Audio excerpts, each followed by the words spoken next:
사람과 좀 인사 나눴으면 좋겠습니다. 당신의 삶엔 하나님의 통치가 있기를 바랍니다. 우리 함께 인사하죠. 그리고 나서 오늘 제목을 좀 띄워주실래요? 여러분, 우리는 하나님의 통치라는 주제로 참 오랜 시간 이제 말씀을 나누게 될 텐데 두 번째 시간입니다. 하나님의 통치를 깨닫는 신앙이라고 하는 것을 준비하게 된 이유가 어쩌면 성도들 안에는 참 깊은 괴리감이 있다는 것을 느껴가기 때문입니다. 나아가 저 또한 그럴 줄 모르겠습니다. 하나님의 통치를 말로는 인정한다 말하지만 사실상 하나님의 지배 밖에 있기를 원하고, 그리고 통치를 받고 싶다 말을 하지만 진정으로 통치하는 건 내가 되어서 하나님을 때로는 참고사항 정도로만 여기려고 하는 마음들, 이것이 우리의 신앙의 근본 속에 어쩌면 사탄이 뿌려놓은 덫 속에 늘 자리하고 있고 스물스물 밀려온다는 걸 알기에 참 오랜 시간 우리는 하나님의 통치라고 하는 주제를 가지고 말씀을 나눠가겠습니다. 이것을 통해서 우리 모두가 원하고 또 하나님이 원하시는 것은 이 세상을 하나님이 여전히 통치하시고 또한 여러분의 삶도 통치하시사 그 모든 것을 하나님께 내어 맡겨도 괜찮다는 신뢰가 일어나길 바랍니다. 그래서 여러분, 제목이 이렇습니다. 함께 읽어보았으면 좋겠어요. 같이 읽도록 하죠. 시작. 네, 제목은 밑에 겁니다. 그러니까 한번 읽어보실래요? 같이 읽겠습니다. 시작. 네, 이 위에는 주제고요. 이거 계속 바뀌지 않고 계속 진행될 겁니다. 밑에가 이제 제목인데요. 하나님의 통치를 인정하는 믿음이에요. 여러분, 왜 두 번째 시간을 통해서 너무나 당연한 이야기를 제목으로 정했을까요? 하나님의 통치를 인정한다는 거야 우리 믿음의 사람들에게선 당연한 것일 텐데 왜 하나님의 통치를 인정하는 믿음이 필요하다는 것을 이 제목으로 잡고 함께 말씀을 나눌까요? 당연한 것과 우리가 알고 있는 것과 우리가 실천하고 있는 건 다를 테고, 내가 그러려니 받아들이고 있는 것과 그것이 내 것이 되어진 건 다를 겁니다. 하나님의 통치를 인정은 하겠으나 그것을 믿어내지 못하는 많은 이들이 있음을 알기에, 그리고 하나님의 통치와 나의 통치의 부분을 구별하고 여기까지는 내가 통치할 영역, 그리고 여기서부터 여기까지는 하나님이 통치할 영역으로 구별짓고 있는 성도들도 있다는 것을 알기에 오늘의 본문을 통해서 그 부분의 오류들을 좀 파악해보고 또 함께 합쳐보는 시간을 가졌으면 좋겠습니다. 자, 여러분, 한번 생각해보죠. 하나님의 통치의 영역이라고 하면 어디겠습니까? 우리가 천국 가느냐 못 가느냐에 대한 우리의 신앙적인 부분일 겁니다. 하나님의 통치라고 이야기하면 뭐겠어요? 우리 안에 일어나는 영적 전쟁 속에서 내가 사탄에게 넘어지지 않도록 해주는 수단, 거기까지일 겁니다. 그럼 우리 일반적인 성도들이 나의 영역, 나의 통치의 영역이라 말하는 곳은 어디겠어요? 내가 어깨에 힘을 주고 뭔가 이야기할 수 있는 공간일 겁니다.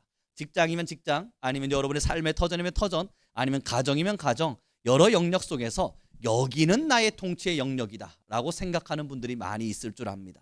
넘어서 거기까지는 내가 어느 정도 하나님의 통치 안에 있다는 것을 인정할지라도 결국 어디에서 넘어지냐면, 우리 함께 고백했으면 좋겠습니다. 결국 넘어지는 건 내가 주인 되는 것이다. 이게 무슨 이야기냐고요? 나만큼은 내가 통치해야 된다는 걸 늘 믿고 삽니다. 내가 아무리 그래도 나를 하나님께 내어드린다는 게 얼마나 어려운 것인 줄 알아요. 그래서 여러분, 늘 말씀드립니다. 우리가 10계명의 1계명을 죽을 때까지 다 못 지켜낼 텐데, 제대로 지켜낼 수 없을 텐데, 이유는 내가 주인 되고자 하는 의식과 각오와 결심, 내가 주인 되고 싶어하는 나의 선택과 나의 걸음, 때로는 내가 살아나고 싶어하는 나의 의지, 이런 것들은 죽을 때까지도 나타나기 때문입니다. 그래서 우리는 나라고 하는 우상을 벗어날 수가 없습니다. 나라고 하는 우상에서 우리가 탈피할 수가 없어요. 만약에 여기서 여러분들이 있다 하고 외치는 순간 우리 한국 교회뿐만 아니라 지금 전 세계 교회 안에서 신학적인 전통을 3000년간 쌓아왔는데 그 모든 개념을 무너뜨리시는 겁니다. 3000년의 역사 동안 모든 신학자들과 목회자들과 하나님의 사람들이 결론적으로 한마디를 내려놔요. 결국 나는 나라는 우상 앞에 무너진다. 결국 우리는 나라고 하는 우상 앞에서 쓰러진다. 여기선 그 누구도 자유로울 수 없습니다. 오늘 본문 함께 보실래요? 함께 보겠습니다. 3장입니다. 3장 5절의 말씀 함께 보도록 하죠. 함께 읽겠습니다. 시작.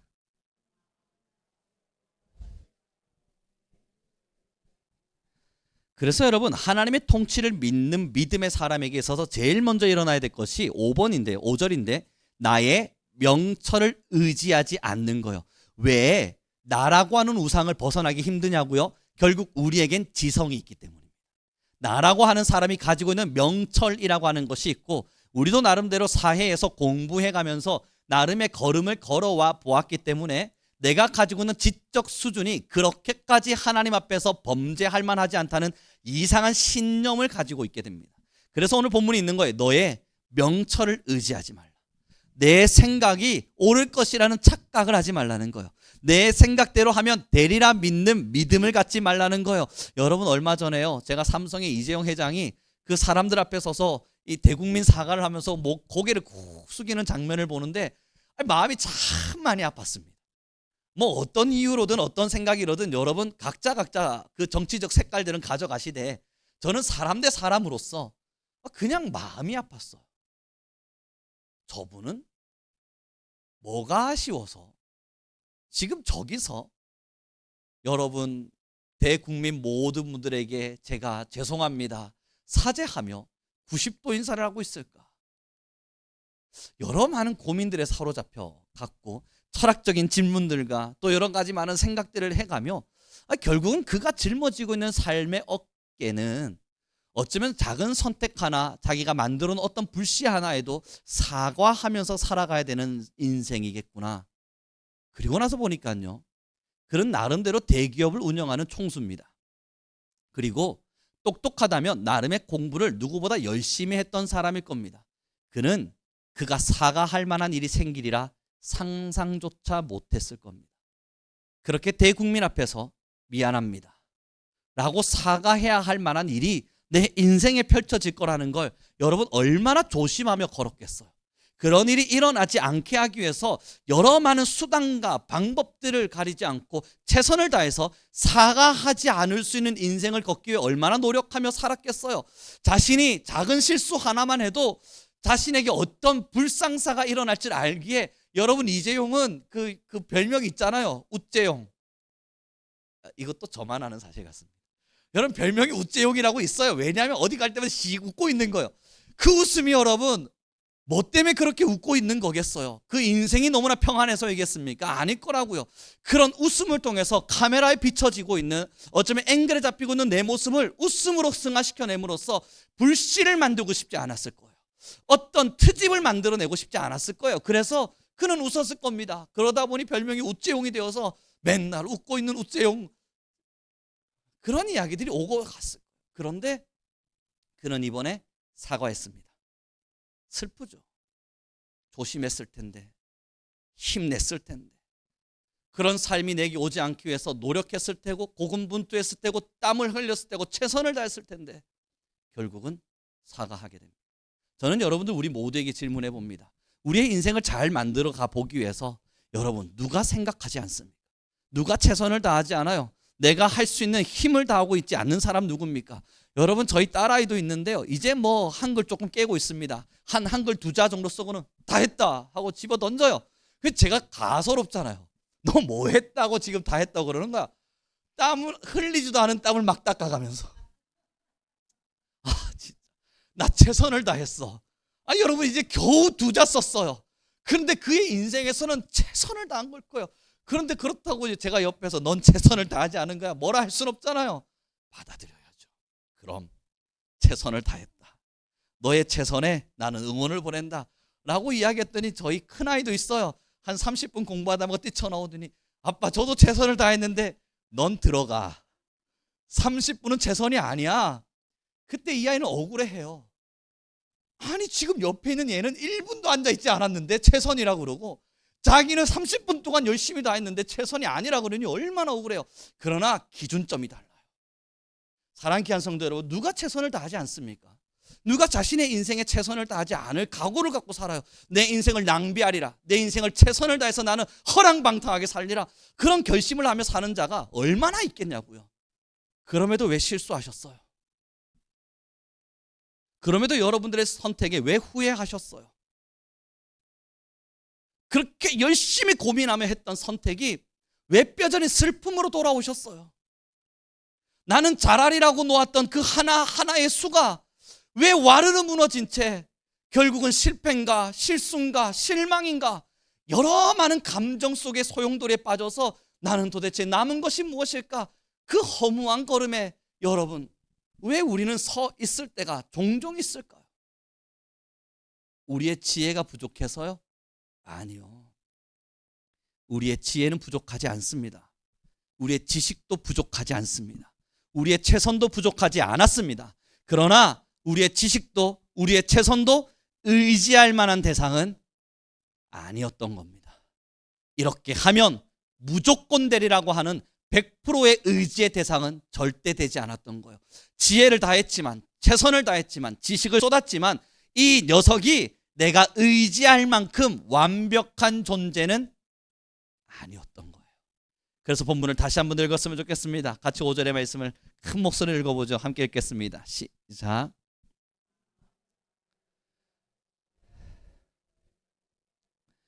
그래서 사람의 실수를 하나님이 지금 지적하고 계신 거예요. 너는 일반적인 사람들은 마음을 다해서 나의 지식을 의지합니다.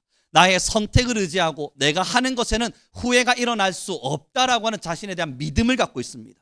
여러분, 정말로 하나님을 향한 통치를 믿는 사람은 이것이 역설로 바뀌어야 돼요. 이 말씀 그대로가 돼야 됩니다. 너는 마음을 다하여 누구를 신뢰하고요? 여호와 하나님을 신뢰해요. 근데 그 신뢰 앞에 여러분 담겨져 있는 단어가 너무 예쁩니다. 너는 무엇을 다해서? 마음을 다해서 신뢰하라고요.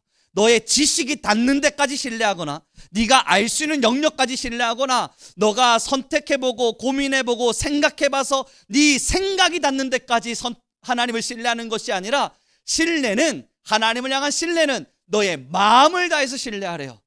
여러분, 이것이 뭘 말하는 줄 아세요? 내 머리는, 내 생각은 절대 뭘 알 수 없어요. 내 마음을 알 수 없어요. 이건 여러분들의 인생을 통해 다 알고 계실 겁니다. 내가 아무리 많은 걸 생각해도 내 마음을 내가 알지를 못해요. 여러분, 어느 날 TV 보다 깔깔깔깔깔 웃고 계실 때, 슬픈 일 가득한데 막 깔깔 웃고 계실 때 있어요. 누가 여러분에게 묻습니다. 마음이 행복하신가 봐요. 네가 내 마음을 알긴 알겠냐? 행복해서 웃는 게 아니야. 지금 내가 행복해지려고 웃고 있는 거지. 슬퍼서 웃는 거야. 그리고 나서 그에게 물어요. 그럼 당신은 지금 얼마나 슬픕니까? 당신의 마음은 얼마나 고통스럽습니까? 그런데 그것이 나의 지성과 이성으로는 파악되지가 않아요. 슬픔을 이겼다 그랬지만 나는 이겼어요 이젠 했는데 잠깐 스쳐 나오는 추억의 노래 때문에 첫사랑이 떠오르면 눈물 흘리는 게 사람 마음입니다. 난 이제 슬픈 거 하나 없어. 내 인생 감사뿐이야 라고 외쳤는데 한 걸음 걷자마자 불평하는 게 내 마음이라고요. 어떻게 이 마음을 우리의 지성으로 알고 있겠어요? 그래서 하나님은요, 너의 지식이 닿는 데까지 나를 신뢰하라 말하지 않고 너의 마음을 다하라 그랬어요. 모든 것을 이해할 수 없을 만한 그 깊은 마음의 모든 것까지 하나님을 신뢰하래요. 하나님은 100%니까. 그래서 예전에 우리 원로 목사님 좋아하셨던 찬양 있잖아요. 차츰차츰 안개는 거치고. 제가 이 찬양을요 수십 년을 불렀는데 아직도 박자를 잘 모르겠어요. 그래서 제가 피아노를 쳐가면서 박자를 부르는데 우리 교회에서 불렀던 박자랑은 달라요. 그래서 분명히 제가 잘 못 알고 있는 걸 거예요. 여러분, 그 찬양의 가사에 뭐라고 이야기되고 있습니까?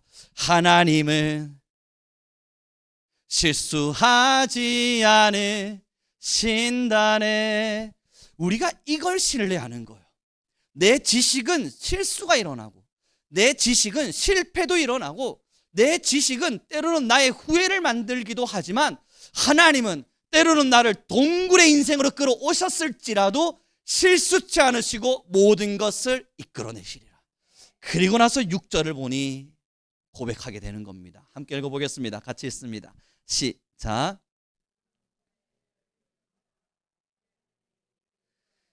그리고 나서 6절에 보니까 하나님이 한 가지 명령을 주고 계신 거예요. 너는 범사에 그를 인정하라. 여기서 인정하라가 여러분 잘 모르시겠죠. 어떻게 받아들여야 될지. 그냥 하나님은 살아계셔요, 하나님은 저를 통치하세요, 하나님은 저와 함께 하세요 라고 고백하는 것을 인정이라 말하지 않아요. 여기서 인정하다라는 히브리어는 야다라고 하는 단어를 썼는데, 예전에 설명드린 것처럼 야다는 알고 있다, 안다라고 하는 의미예요. 다시 말해보면 너는 범사에 하나님을 알라라고 하는 의미로 이 본문이 쓰여지고 있는 겁니다. 그러면 여기서 안다라고 이야기할 때 야다는 경험적으로 안다라는 걸 설명해요. 들어서 아는 것이 아니라, 귀로 들어서 아는 것이 아니라 경험해서 관계를 맺었기 때문에 알게 되어진 알미 있을 때 야다라고 하는 단어를 쓰게 됩니다. 고로 너는 범사의 그를 인정하라는 이야기는 너는 범사에서 너의 삶의 모든 영역에서 누구를 경험하라? 하나님을 경험하라는 거예요. 하나님과 관계를 맺어가면서 하나님이 어떤 분이신지 관계적으로 알라는 거예요. 이것이 뭘 말하겠습니까? 여러분들의 과거로 돌아가 봅시다. 가난했던 어떤 시절이 있든 아니면 아팠던 어떤 시절이 있든 눈물 흘릴 수밖에 없었던 슬픔의 시간이 있든 그날로 돌아가요. 그리고 기도해요. 하나님 살려주세요. 나 이러다 진짜 나도 죽겠습니다. 당신의 사랑하는 자녀가 이러다가 큰일 나겠습니다. 좀 살려주세요. 여러분, 그때 여러분들의 인생의 걸음을 이끌어 오시는 하나님을 만나셨죠. 그러니 지금까지 신앙을 떠나지 않고 여기까지 머물고 계시죠. 그것이 간증이 되죠. 그 간증이 바로 알다입니다. 야다. 그래서 다른 것에서는 하나님을 잘 모르겠지만 어떤 사람이 나와 비슷한 경험을 하고 있을 때 걱정하지 마. 하나님이 너를 지키려고 마음 먹으면 돼. 나 하나님이 지키셨다. 내가 너와 비슷한 상황 속에 있었을 때 내가 하나님께 기도했는데 하나님이 그 경험 속에서 나를 이끌어 오셔서 너의 삶에도 하나님이 그렇게 하실 거야. 그렇게 자기가 경험한 영역에서만큼은 하나님을 부정할 수가 없는 거예요. 그렇게 하나님을 알아가라는 거예요. 범사의 하나님을 경험하라는 이야기는 내가 하나님을 모든 삶의 영역 속에서 경험하면서 야, 정말로 하나님은 나의 삶을 인도해 가시는구나. 내가 무너졌을 때, 내가 넘어졌을 때, 내가 기뻐하고 있을 때 모든 삶에서 하나님이 정말로 함께 하셨구나 하는 것을 알 수 있도록 경험해 보라는 겁니다. 사랑하는 성도 여러분, 저는 우리 귀한 성도님 모두에게 질문 드려봅니다. 여러분들이 하나님을 어느 정도의 경험을 하셨는지 모두가 다 알 수 없지만 지금 잠깐의 시간 한번 떠올려 보는 거예요. 내가 부정할 수 없는 놀라운 하나님을 경험했던 시간. 야, 이건 정말 하나님이 하셨다.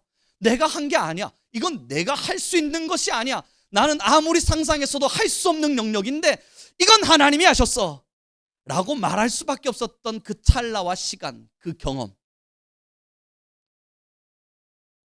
그건 여러분, 나중에 하나님을 부인하는 날이 오더라도 그 경험은 부인되지가 않습니다.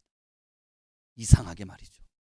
하나님은 안 계신 것 같아요 라고 소리치는 어떤 찰나에서도 이상하리만큼 마음속 깊숙한 곳에서 하나의 신뢰, 작은 실타래와 같은 믿음 하나가 스물스물 올라오면서 그러나 우룡아, 지금은 분명 네가 하나님을 잘 신뢰할 수 없겠지만 그때 그 시절 너가 경험했던 그 하나님은 가짜가 아니잖아 라며 저의 믿음의 불씨를 지펴줍니다. 여러분, 그렇게 하나님을 인정하라는 거예요. 그래서 본문을 다시 한 번만 띄워줄래요? 6절입니다. 다시 읽겠습니다. 함께 읽겠습니다. 시작. 그래서 여러분, 오늘부터 여러분이 또다시 하셔야 될 선포가 있는 게 바로 이겁니다. 6절에 너는 범사의 그를 인정하라 기록했죠. 아까 말한 것처럼 여러분들이 경험하셨던 것을 믿으라는 거예요. 그 경험을 통해서 하나님을 알게 되셨다면 그 하나님만큼은 불변의 하나님일 테니까 그걸 인정하라는 거예요. 그리고 나면 뒤에 하나님이 우리의 길을 인도하시겠대요. 그러니 미지와 같은 길을 걸어가실 때 내가 도저히 이 길은 가본 적이 없어서 이 선택을 하는 게 맞나 걱정되실 때 걸으세요. 그리고 뭐라고 선포하냐면 과거의 하나님께서 내가 아플 때, 힘들 때 그때 나를 도우셨던 하나님을 나는 믿습니다. 나는 그때 하나님을 알고 그때 나의 하나님을 나는 신뢰합니다. 그리고 내가 지금 이 걸음을 걷는 이유도 하나님이 나를 지키실 것임을 믿기 때문입니다 하며 하나님이 나의 길을 지도하시도록 우리 함께 고백했으면 좋겠습니다. 나의 모든 것을 하나님께 맡긴다. 이게 무슨 이야기냐고요? 양갈래길이 있어요. 하나님께 물어요. 하나님, 어디로 갈까요? 왼쪽. 하나님 말씀하셨는데 막상 내가 편한 길을 쳐다보니 오른쪽이에요. 그때 오른쪽 길을 선택해 가며 걸어가면서 하나님, 저는 오른쪽이 좀 편하니까 오늘만 좀 봐주셨으면 좋겠습니다. 그리고 제가 이 길을 걸어갈 때 저를 도와주세요. 걱정하지 마세요. 그 걸음 속엔 하나님의 도우심이 없습니다. 찾아볼래야 찾아볼 수 없을 거예요. 하나님의 도우심은 하나가 있을 거예요. 우룡아 유턴. 우룡아 빨리 유턴. 빨리 돌아서라. 하이 하나님, 제가 이 길이 편해 보여서 이걸 선택한 건데 좀 갑시다. 끝까지 걸어가면 하나님께서 가시덤불 하나 쏙 던져주곤 유턴. 아이 하나님, 제가요 지식이 있는 사람이에요. 나 명철도 있는 사람이에요. 이 정도 가시덤불은 넉넉히 이겨가 보겠습니다. 이거 시험이군요. 그리고 나서 가시덤불 여러분 이기고 가봐요. 여리고성이 기다리고 있을 겁니다. 그리고 하나님은 한 가지만을 말씀하실 거예요. 유턴. 이게 하나님의 도우심이에요. 그리고 돌아서서 다시 왼쪽 길로 가면 그때부터가 하나님이 여러분을 길을 지도해 가시는 거예요. 내가 선택하고 내가 원해서 가는 것이 아니라 하나님이 가라 명하신 자리에 내가 따라가고 있으니 그때부터는 실수하지 않으시는 하나님이 직진으로 가라. 그럼 내가 너의 모든 걸음걸음을 인도해 가리라. 그 인도라고 하는 단어는 그런 성도들에게 적합한 겁니다. 그러니 여러분, 내 명철을 가지고 선택했어요. 내 명철을 가지고 걸어가고 있어요. 그리고는 하나님께 도와달라 그러면 첩첩산중과 같은 어려움을 만끽하시길 바랍니다. 늘 눈물 골짜기와 같은 인생의 걸음과 내 힘으로 뭐든지 뚫어내야 되는 이 어려운 인생의 걸음을 여러분들이 마음껏 만끽하길 바랍니다. 그러나 우리 성도님들은 그러지 않았으면 좋겠어요. 그래서 돌아오셔서 하나님께서 나에게 가라 명하시는 자리에 서 있기를 바라봅니다. 그럼 이걸 어떻게 하냐고요? 굉장히 쉬워요. 하나님께서 가라 명하시는 자리에 간다는 건 굉장히 쉬운 일이에요. 여러분 함께 고백해 보시면 됩니다. 내가 생각만 안 하면 된다. 그것만 안 하시면 돼요. 사람이 생각하는 짐승인데 어떻게 생각은 안 하고 살 수 있습니까? 여러분 생각은 해야죠. 당연히. 그러나 생각하지 말라는 이야기는 생각할 시간에 기도하라는 이야기예요. 하나님 말씀하십시오. 집에서 혼자 끙끙대가며 소파에 앉아서 여러분 산을 쌓았다 내렸다 쌓았다 내렸다 할 시간에 하나님 난 모르겠으니 당신이 산을 쌓으소서. 그렇게 하나님께 수고하고 무거운 짐진 자들이 다 주님께 내어 맡기라고요. 하나님이 여러분들에게 원하신 건 하나예요. 하나님이 여러분의 주도권을 갖고 자신이 주인임을 알기에 하나님 앞에 순종하는 자를 하나님은 실수하지 않으시고 이끌어가기를 원하십니다. 첫째는 이 인생의 걸음에서, 둘째는 여러분의 영원한 삶의 영역에서요. 그러니 우리 옆 사람에게 이렇게 축복해 줍시다. 당신은 하나님께 통치를 받으십시오. 그러려면 여러분 이제 고민하고 있는 건 내려두세요. 다 내려두시고 기도로 여러분들의 고민을 채우시고, 또한 여러분들 앞에 정답이 던져진 것이 있다면 이 정답을 놓고 내가 옳은가 그른가를 판단하지 말고 돌아서 순종의 걸음을 걷길 바랍니다. 수학학자들은 1 더하기 1이 왜 2인지를 지금도 분석하고 있다 그러잖아요. 풀리지 않는 난제를 지금도 열심히 공부하고 있을 겁니다. 예전에 저도 이게 너무 궁금해서 책을 읽었을 때 그 1 더하기 1 사이에 숨어져 있는 1과 1과 1 사이에 있는 또 다른 1, 그 철학에 여러분 지금도 철학가들이 많이 논의하고 있어요. 그 죽을 때까지 논해보세요. 그 답을 알 수 있는가? 알 수 없는 영역일 겁니다. 그러나 정답이 풀려져 있을 땐 그 과정은 하나님께 맡기고 정답은 선택하는 겁니다. 예전에 그런 친구들이 있었잖아요. 저도 그랬던 것 같아요. 전과. 여러분 전과, 저 땐 전과가 있었는데 공부하다 보면 옆에 동화 전과나 이렇게 전과가 있었어요. 표준 전과. 가만히 보면 정답이 쭉 풀어져 있는 과정이 나타나요. 선생님이 전과 잘 활용하라 그랬는데 가만히 딱 보고 나니까 정답도 있는데 오기가 생겨요. 전과 탁 덮어두고 이 정답과 다른 정답을 내가 찾을 수 있을 것 같은 거예요. 그런 경험 해본 적 없으세요? 저는 그랬어요. 전 공부할 때 펼쳐놓고 전과에서 과정과 결과가 있는데 이거 아닐 수 있을 것 같은 거예요. 얘가 틀렸을 수 있다.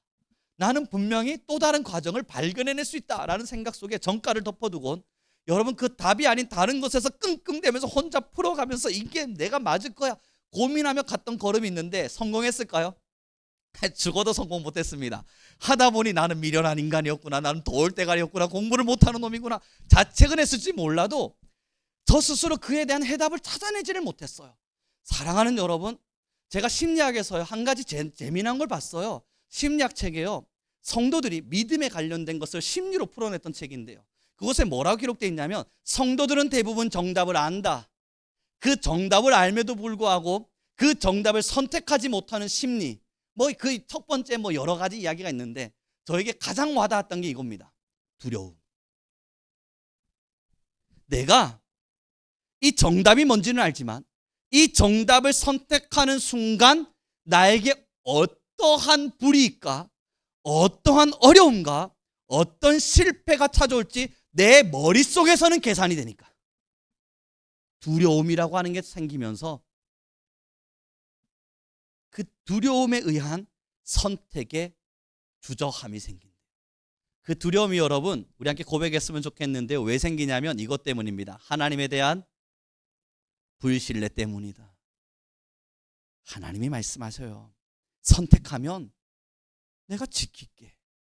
그런데 내가 막상 계산을 해보니 선택하면 이치에 안 맞고 계산에 안 맞는 게 여럿 있는 거예요. 그래서 두려운 겁니다. 정답은 이미 정해져 있어요. 사실 우리 귀한 성도님들 수십 년 신앙했는데 아직도 하나님이 내게 뭘 원하시는지 난 모르겠다. 아닐 수 있어요. 이미 아는데 모른 척하고 있거나 이미 다 알고 계시지만 몰라야만 하기에 나는 모르는 사람이야 라고 스스로 갑옷을 입고 있을 수 있어요. 우리 주일학교 아이들도 알던데요, 이제 신앙 얼마 안 한 애들도 야 하나님이 너희에게 기뻐하시는 게 뭐야? 저희의 거룩입니다. 잘 알잖아요. 얼마나 잘 알아요. 그리고 나서 주일학교 아이들도 여러분 잘 맞추더라고요. 하나님께서 너희들에게 바라시는 건. 그리고 얼마 전에 여러분 그 아이 한 명이 기도문을 올렸는데 제가 그 기도를 보고 우선은 빵 터져서 웃었고, 그리고 감사가 나왔는데 하나님 오늘은 석가탄신일이었습니다. 그런데 석가탄신일 날 절에 안 가고 하나님이 교회에 올 수 있도록 이끌어 주셔서 감사합니다. 주일학교 선생님들 아시잖아요. 말도 안 되는 맞춤법으로 제가 그 해독해내느라 고생했습니다. 이 맞춤법은 뭘 의미하는 걸까? 해독해 봤더니 석가탄신일에 나는 절에 안 가고 하나님이 나를 교회로 이끌어 주셔서 고맙대요. 애들도 안 해요. 내가 교회 온 것이 아니라 하나님이 나를 이끌어가고 계신다는 거 우리 애들도 안 해요. 여러분 이제 우리 정도 신앙하면 설교를 들어야만 합니까? 제목 보면 알지? 이 정도 교회 다니고 나면 다음 주 하나님의 통치 이거 나왔으면 그 다음 주에는 무슨 이야기 나오겠다. 대략적으로 여러분 다 계산되지 않으세요? 우리는 정답을 모르지 않아요. 아는데 내 지혜를 따라 한번 해보고 싶은 거예요. 내가 한번 답을 찾아내보고 싶은 거예요. 저것을 틀렸다고 어떻게든 만들어내보고 싶은 거예요. 그래서 고집 피워가면서 내가 내 뜻대로 해도 된다는 걸 증명하고 싶은 거예요. 됩니다. 내 뜻대로 해도 안 되지는 않습니다. 그러나 기뻐하시지 않습니다. 내 뜻대로 살면 우리는 이 자연의 질서 앞에 여전히 소속되어 살고 있고, 이 자연의 질서 또한 하나님께서 통치하신 것이기에 하나님이 만드신 자연의 질서이기에 사람의 의지와 힘을 가지고 노력해서 걸어가면 됩니다. 적당히 우리가 원하는 바들을 이루고 적당히 우리가 생각하는 것들을 이룰 수 있습니다만, 여러분 첫째 하나님이 기뻐하시지 않습니다. 둘째 그 걸음을 걷는 내가 기쁘지가 않습니다. 결국 걷다가 만들어진 후회와 내 의지로 만들어낸 절망감 속에서 이 우울함을 어찌 이겨내야 될지 몰라 좌절하는 인생과 그것을 풀어내기 위해 다양한 것에 마음을 빼앗기며 하나님 대신 하나님이 없는 자리에 다양한 것들을 집어넣을 수밖에 없는 우리의 걸음을 만들어낼 수밖에 없어요. 사랑하는 귀한 성도 여러분, 하나님의 통치를 믿으시나요? 정말로 하나님께서 여러분들의 모든 인생의 걸음을 통치하시느라 확신하세요? 그러면 이제는 통치를 인정하십시오. 나아가 통치를 경험하세요. 하나님께 모든 걸 내어 맡겼을 때 하나님께서 나를 어떻게 이끌어 가시는지를 경험하길 바랍니다. 신앙이 바로 세워지고 하나님께 기도로 나아가고 내 자존심과 나의 명철과 나의 지혜를 내려두고 하나님께서 나를 만들어 가시길 바랍니다 라고 말하며 하나님께 나의 모든 것들을 내어드릴 때 하나님이 나를 어디로 어떻게 이끌어 가시는지 그 놀랍고도 기이한 경험들을 우리 모두가 하길 바랍니다. 그리고 마침표를 찍은 천국의 자리에서 역시 하나님께 내어 맡김이 우리의 인생의 최선이었고 최고였음을 인정할 수 있는 우리 모두가 되길 바라요.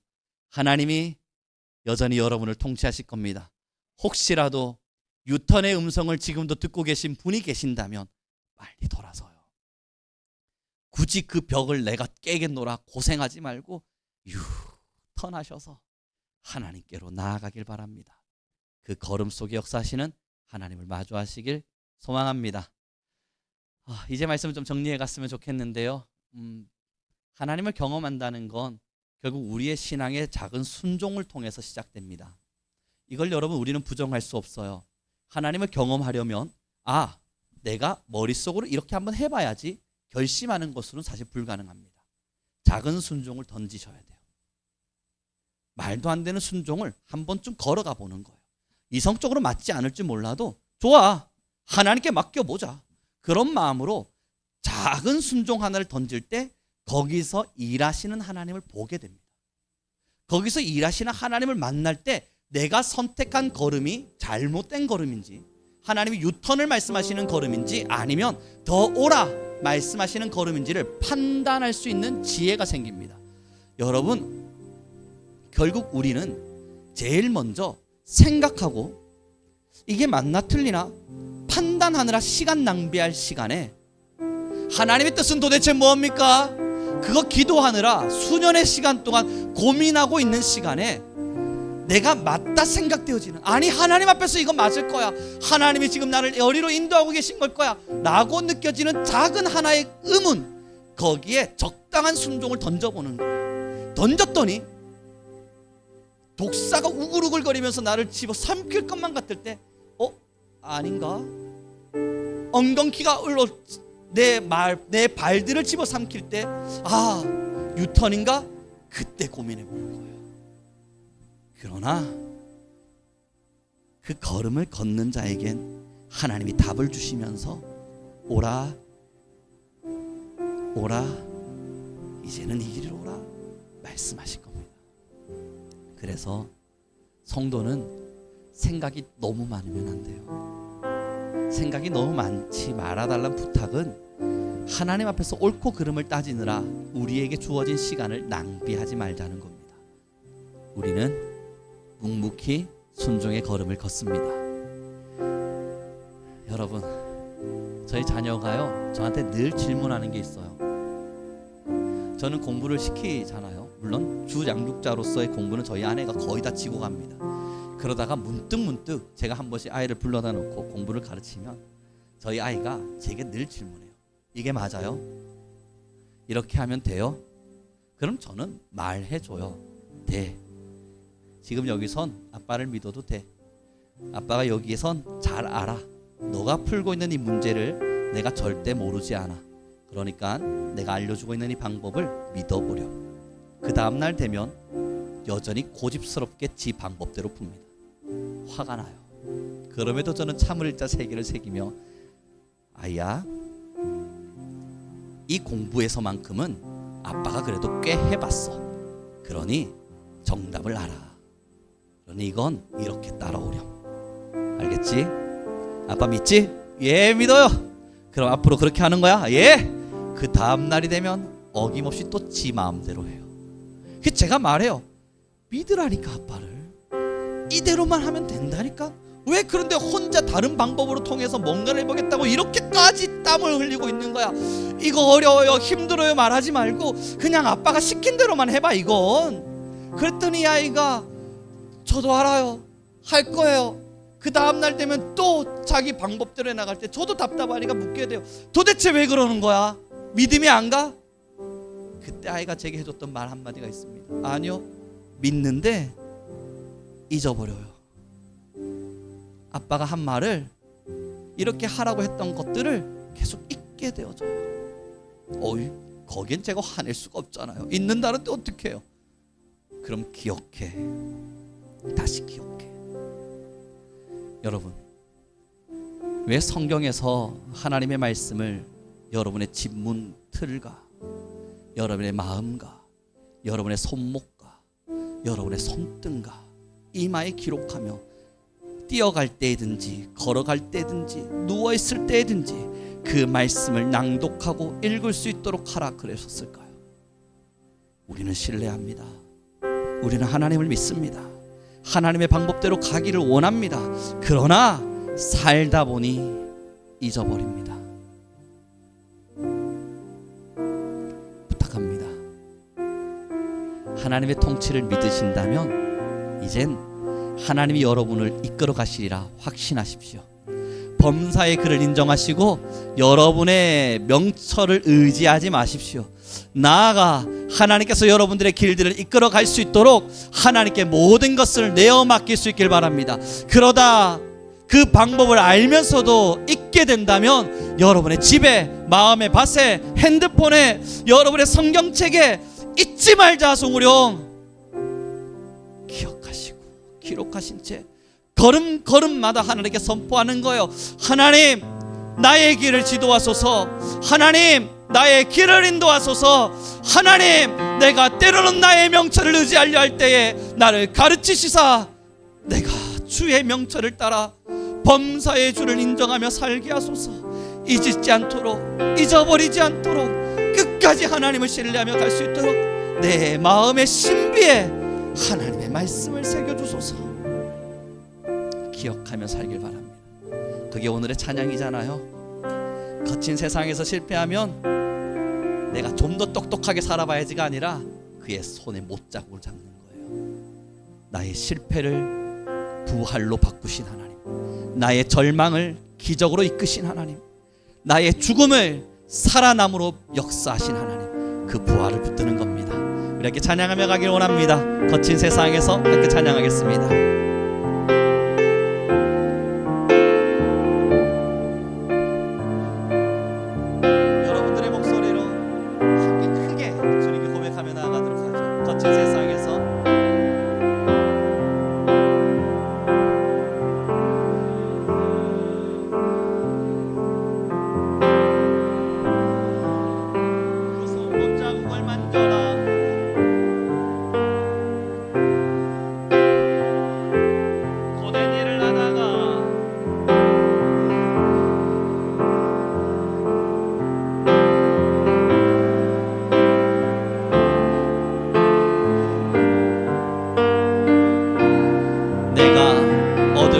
걸어갈 때에 내가 어둠 속을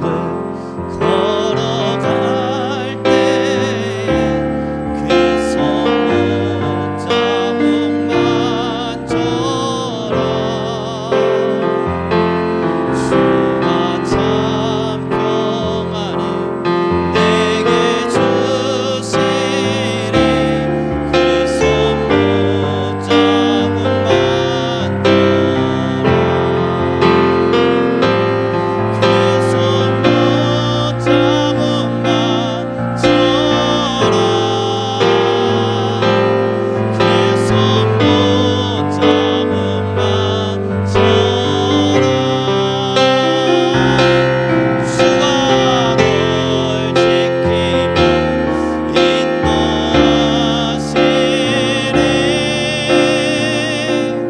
그 손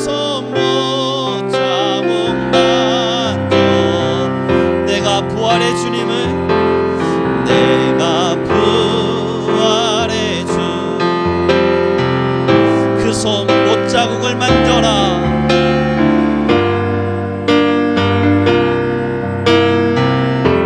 내가 주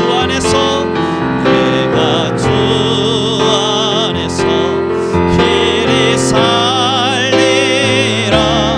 그 손 못자국 만져. 4절입니다. 너의 죄악의 짐이 무거울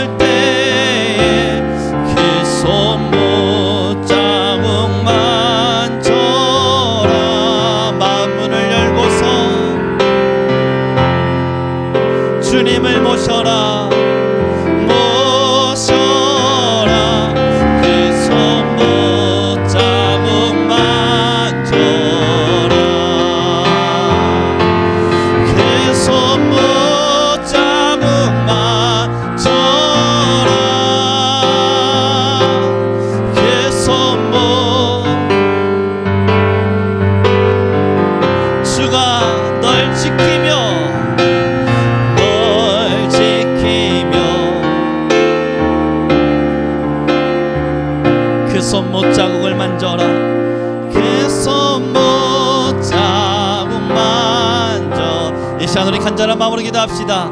하나님, 이제 우리가 나의 지혜와 명철을 의지하지 않게 하시고 결국 실수와 실패를 만드는 나의 지혜 앞에 하나님을 의지하며 하나님을 신뢰할 수 있도록 도와주소서. 나의 마음을 다해 하나님을 신뢰하는 우리 모든 믿음의 사람들 되게 하여 주소서. 우리 주여 한번 부르시고 간절히 기도하며 나아갑니다.